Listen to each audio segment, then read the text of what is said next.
Imagine que você resolva reformar a sua casa. Então você manda pintar as paredes, você troca o piso, você troca a telha, mexe no telhado, você até troca algumas janelas e portas de lugar, você resolve mudar o jardim, o quintal, a varanda, e de repente você percebe que tem uma outra casa, porque a casa que você tinha antes era tão diferente da casa que você tem agora que é como se fosse uma outra casa. Foi mais ou menos isso que aconteceu com a religião cristã lá no século XVI. Alguns reformadores queriam mudar alguns pontos específicos que eles não concordavam na religião, mas acabaram mexendo tanto que formaram novas religiões.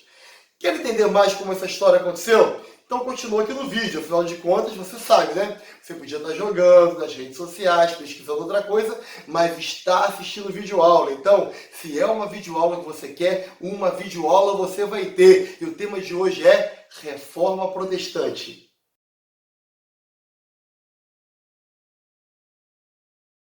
Se tentarmos resumir o que foi a Reforma Protestante, poderíamos dizer que foi um movimento religioso no qual líderes religiosos, diante da sociedade de uma época, começaram a questionar algumas práticas da Igreja cristã, da Igreja católica, com o objetivo de transformá-la, renová-la, reformá-la, mas acabaram criando novas religiões. As perguntas são, afinal de contas, como era a sociedade da época? Que práticas eram essas que eles tanto questionavam? Quem eram esses reformadores? E como eram as religiões que eles acabaram criando? Bom, vamos tentar responder essas perguntas no vídeo de hoje. E a primeira pergunta a ser respondida é como era a sociedade da época? Para entendermos a sociedade da época, precisamos entender que anos antes, a Igreja Católica vinha com o costume de dominar o pensamento da sociedade. A sociedade anteriormente, sociedade medieval, feudal, era uma sociedade teocêntrica, ou seja, uma sociedade em que Deus, Teo, estava no centro, cêntrica, de todas as explicações. Logo, o clero, ou seja, os líderes religiosos, era uma classe extremamente importante. Era o clero que dizia o que estava certo e o que estava errado, o que podia e o que não podia. Também era o clero que cuidava da parte cultural, artística, das festas, da vida em sociedade. Agora não mais. O mundo agora havia se tornado absolutista, ou seja, reis mandavam absolutamente em seus reinos. E agora esse mundo absolutista não dava mais tanto espaço assim para o discurso religioso, para o discurso teocêntrico. Logo, a Igreja Católica precisava de algumas mudanças para se adaptar a essa nova sociedade. Pense, por exemplo, esses reis que mandavam absolutamente em tudo não iriam querer dividir a sua autoridade com uma instituição religiosa. Eles queriam dizer o que podia e o que não podia em seus reinos. Quem cuidaria de cada cargo em seus reinos? Como os negócios do reino seriam tocados? E qualquer outra autoridade, além da autoridade deles, era vista por esses reis como uma ameaça. Assim, era de interesse de alguns reis absolutistas, não de todos, mas de alguns reis absolutistas, diminuir o poder que a igreja tinha sobre as pessoas. Também a sociedade da época era uma sociedade marcada pelo mercantilismo, uma teoria econômica, uma prática econômica que valorizava o comércio, a produção, o lucro. Uma igreja com tantos bens, com tantas terras e com tanta riqueza era uma ameaça para os comerciantes, para os ricos, para a elite econômica da época, a burguesia, que queria também diminuir as posses da igreja. Também a sociedade da época era uma sociedade urbana, urbanizada, não mais uma sociedade rural como antes. E agora, nesse mundo urbano, novas perguntas eram feitas e muitas vezes a igreja, com as suas antigas respostas, não conseguiam dar conta dos anseios da sociedade. Pense, por exemplo, na prática da usura. A usura era a prática de emprestar dinheiro a juros e tentar enriquecer de uma maneira ou de outra. A tentativa dos burgueses, principalmente, de buscar riquezas cada vez maiores. A igreja condenava, mas já era uma prática muito comum na sociedade. Essa sociedade, então, não estava mais aceitando a Igreja Católica tal qual ela era, ou tal qual ela vinha sendo nos últimos tempos. Juntamente com isso, a própria igreja estava também apresentando algumas práticas, no mínimo, questionáveis, polêmicas, mas que práticas eram essas? Espera um momento, antes de falarmos dessas práticas, precisamos entender duas coisas. Primeiramente, precisamos ter um enorme cuidado ao não rotular a Igreja Católica como uma igreja que praticava essas práticas polêmicas da época. A Igreja Católica precisa ser lembrada hoje como uma igreja de sucesso, uma instituição de sucesso. Pense, a única instituição existente desde a Idade Antiga, passando pela Idade Média, Idade Moderna e chegando até os dias de hoje. A Igreja Católica precisa ser lembrada hoje em dia pelas suas práticas de caridade, de solidariedade, pela maneira como ela ajuda os pobres, os carentes, os órfãos, os necessitados. Os papas têm tentado levar a paz, uma mensagem de harmonia e de amizade entre os povos. A Igreja Católica tem levado esperança para as pessoas nesta vida e num plano espiritual. Olha, mas o outro cuidado que temos que tomar, além de não rotular a Igreja Católica pelas práticas da época, é justamente o cuidado contrário. É não se permitir, a partir do momento atual da Igreja, esquecer tudo aquilo que aconteceu no passado. Os fatos históricos não podem ser apagados. Quando nós esquecermos o nosso passado, corremos o risco de repetir os erros do futuro, não é verdade? Então, nós não podemos rotular a Igreja Católica com os erros do passado, mas também não podemos esquecê-los, ignorá-los, fingir que eles não aconteceram. E que erros eram esses? Bem, havia algumas práticas maiores, de maior polêmica, e algumas práticas menores. As maiores práticas católicas que levaram os reformadores a questioná-la era a indulgência e a simonia. Mas o que é indulgência e o que é simonia? Vai ficar muito claro para vocês, espere um momento. Indulgência era a prática da venda do perdão para os pecados. Sim, a pessoa pecava, ela podia comprar o perdão, ela podia pagar pelo pecado com dinheiro. Parece um absurdo, mas existe uma explicação racional para isso. Imagine, na doutrina católica, cada boa ação realizada conta positivamente para a sua salvação. E cada má ação, cada pecado conta negativamente para a sua salvação, te leva mais próximo à perdição. Logo, se você comete um pecado e isso vai te dirigir à perdição, você precisa cometer agora um ato positivo, um ato bom, um ato de bondade para que isso te traga para a salvação. Uma vez que você doa uma oferta para a igreja, por exemplo, você está cometendo um ato de bondade que acaba compensando aquele ato pecaminoso que você acabou de cometer.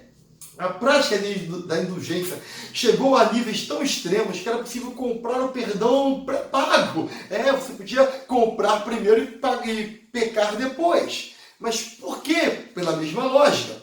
Você cometia um ato de bondade dando uma oferta, dando um dinheiro para a igreja, e isso te dava um bônus que te permitia cometer um pecado e equilibrar a balança. Essa prática de indulgência levava a uma corrupção muito grande dentro da igreja, porque alguns líderes religiosos começaram a lucrar muito através da venda do perdão. Era muito comum que verdadeiros criminosos pagassem para a igreja e a igreja cobertasse seus crimes. Era muito comum que líderes religiosos enriquecessem através dessa ideologia e agora as pessoas acreditavam que elas não precisavam mais se purificar, buscar uma melhora interior e nem se confessar, bastava pagar pelos pecados. Uma outra prática muito questionada era a da simonia, que representava a compra de artefatos religiosos ou de cargos religiosos. Imagine só, esse objeto aqui pertenceu a Jesus Cristo. Esse objeto aqui foi usado por um apóstolo, esse objeto foi usado por um santo do cristianismo, e eles diziam que você podia comprar esse objeto e você seria abençoado por Deus através deste objeto religioso, deste artefato religioso que foi tocado por Jesus Cristo, ou por um santo, ou por um apóstolo. Tudo isso levava também a igreja a um estado de corrupção, porque muitos desses objetos eram falsos, eram trazidos simplesmente para que as pessoas pagassem por eles. E muitas vezes não pagavam nem para comprar o objeto, a relíquia, pagavam para tocar no objeto. Olha, se você quiser tocar nesse objeto usado por Jesus Cristo, precisa pagar tanto. E os líderes religiosos muitas vezes novamente se enriquecendo através da fé do povo. Também, como dissemos, a simonia, a compra de cargos religiosos. Pessoas despreparadas comprando o cargo de padres, bispos, cardeais e até mesmo o papado. O Papa Alexandre VI, chamado de Papa Borgia, chegou a comprar o papado. Que absurdo, mas na época acontecia. E alguns reformadores agora começam a questionar essas práticas e também práticas menores, como por exemplo, as missas eram rezadas em latim. E já ninguém falava latim, a não ser os líderes religiosos. As pessoas falavam suas línguas locais, mas as missas eram rezadas numa língua que o povo não entendia. A Bíblia era escrita em latim e as pessoas não podiam ler.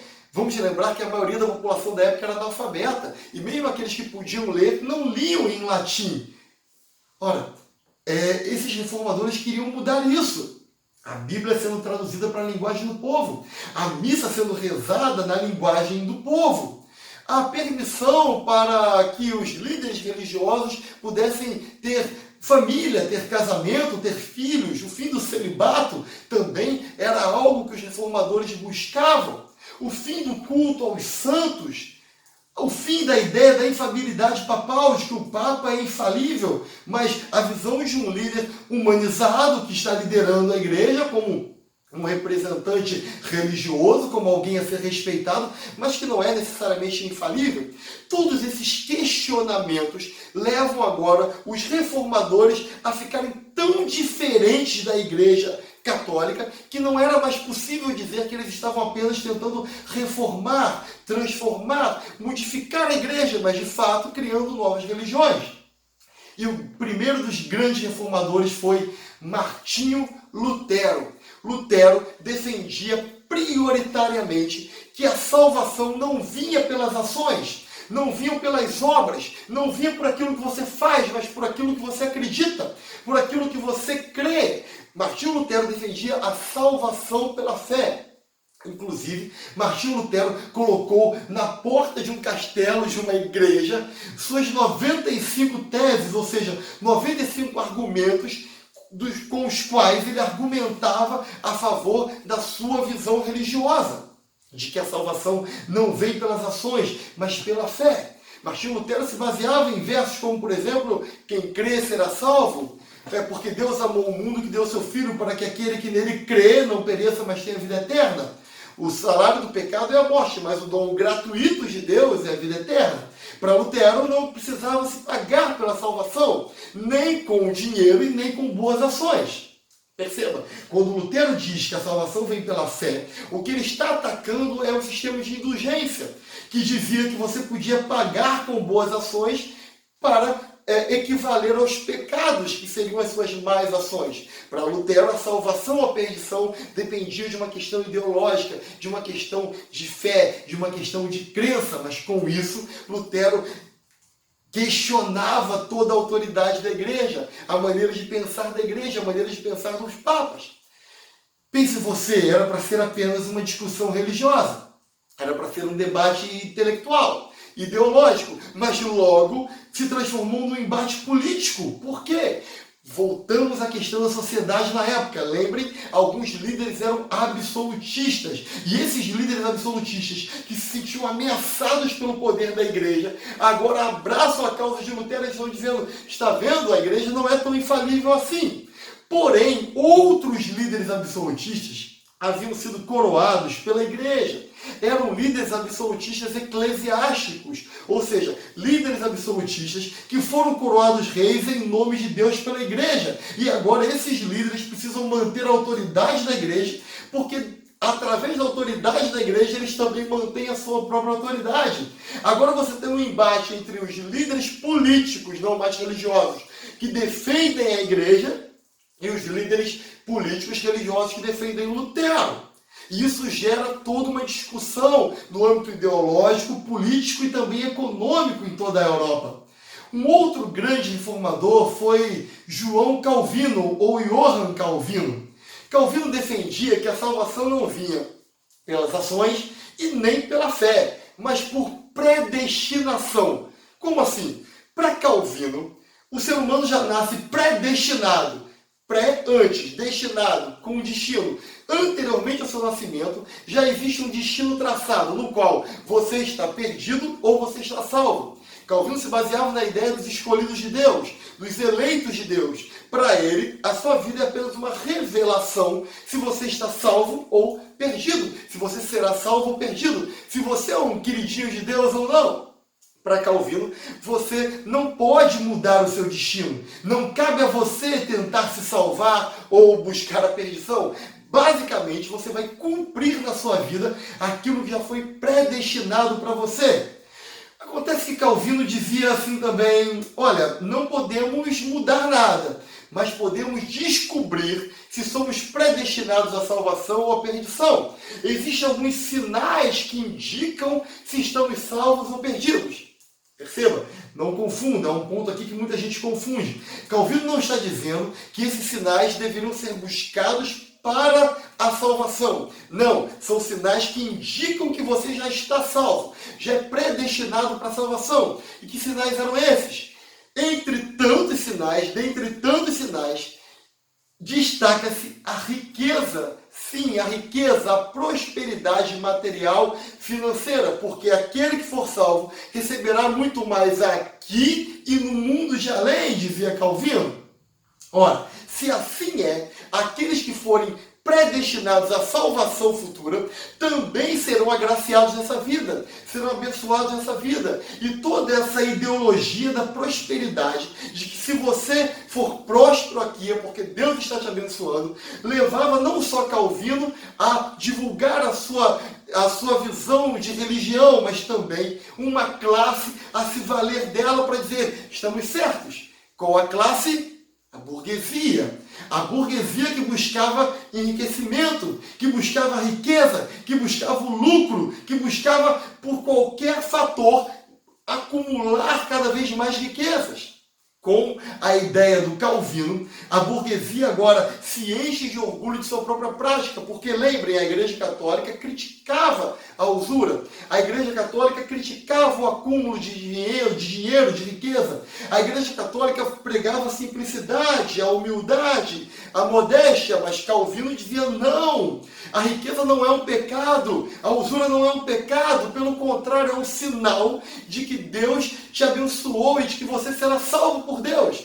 Essa ideologia caía como uma luva nas mãos da burguesia, que agora apoiam a ideia de Calvino. Temos então a visão católica, a visão luterana e a visão calvinista. E também essas religiões, a religião católica, a religião luterana e a religião calvinista. Pois, como já falamos, os primeiros reformadores queriam mudar a maneira da igreja pensar, mas acabaram criando novas religiões.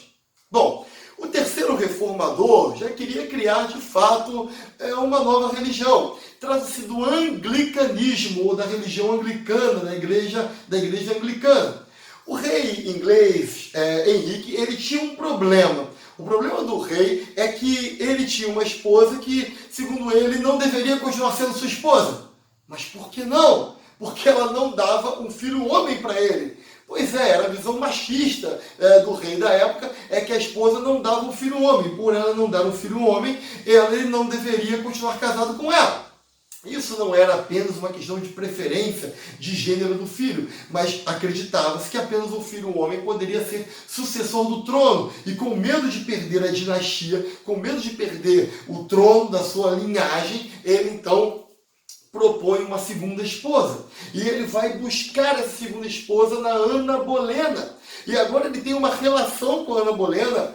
Até quem diga que ele se apaixonou por ela, e aí há controvérsias. Há um grupo que diz que ela também era apaixonada por ele, e um outro grupo que diz que na verdade ela usava ele para tentar crescer socialmente. Bom, isso não importa. O que importa é que o rei inglês agora vai fazer um pedido ao Papa, pedindo: Papa, Vossa Santidade, eu gostaria de anular o meu casamento com a minha esposa, com a Catarina, para poder me casar com a Ana. E o Papa nega o pedido do rei da Inglaterra. E agora, ele que já tinha motivos para romper com a Igreja Católica, afinal de contas, ele queria as terras católicas da Inglaterra para o reino, e ele não queria que a autoridade absolutista dele fosse questionada por uma igreja, tem agora uma razão pessoal para romper com a Igreja Católica e montar uma nova religião. Meus amigos, hoje existem mais de 1000 religiões cristãs. Quando tem 1000, montar 1001, não é nada demais. O problema é quando tem uma, passar a ter duas. Agora que já haviam os luteranos, os calvinistas, qual o problema de haver uma outra religião? O fato é que o rei agora, ele monta a religião anglicana com as bases da religião católica, com a estrutura da religião católica, mas com uma grande diferença. Agora é permitido o divórcio. Bem, parece que ele estava fazendo algo para se beneficiar. É claro que ele muda alguns outros pontos, como por exemplo a missa ser agora em inglês, já que estava na Inglaterra, na linguagem do povo, o fim do culto aos santos, entre outras coisas mais.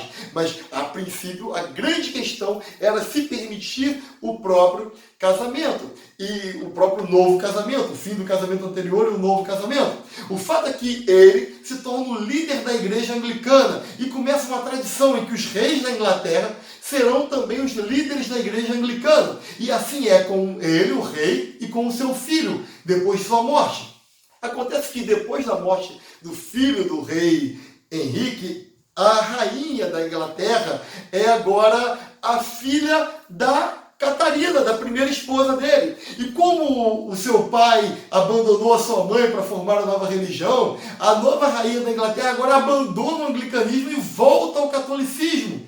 Mas isso não dura muito, porque a próxima rainha, Elizabeth I, é a filha da Ana Bolena.